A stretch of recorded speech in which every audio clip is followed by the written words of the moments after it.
Bagong merkado publiko sa Mandawi City gibuksan na karon adlaw. Ang report ni Nico Sereno.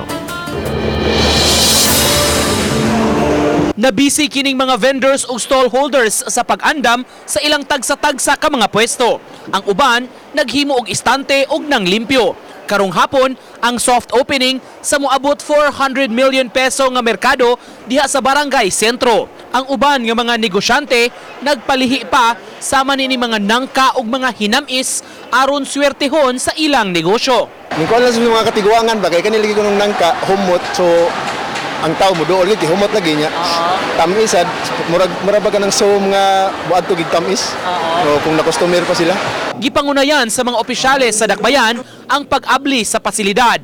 Luag ug hamugaway na unya ang pagpangompra dinhi sa mga mamalitay. Kahinumduman naapektuhan ang karaan nga merkado sa linog ni atong 2013. For so many years, ang mga Mandawiano na anan na ang merkado na anan ni.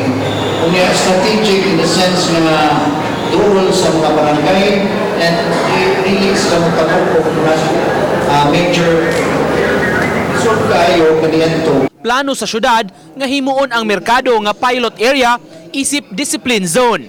Buot pasabot, iimplementar ang tanang mga lagda sama sa kalimpyo, environmental protection ug uban pa. Kung saan nila pag-nurture sa values, kung ilang maayong pagtagad sa ilang customers, silingan man, taga-iniman o taga-lain, kining radyo di ba, mas epektibo pag-ipuno sa upan ng klaseng media.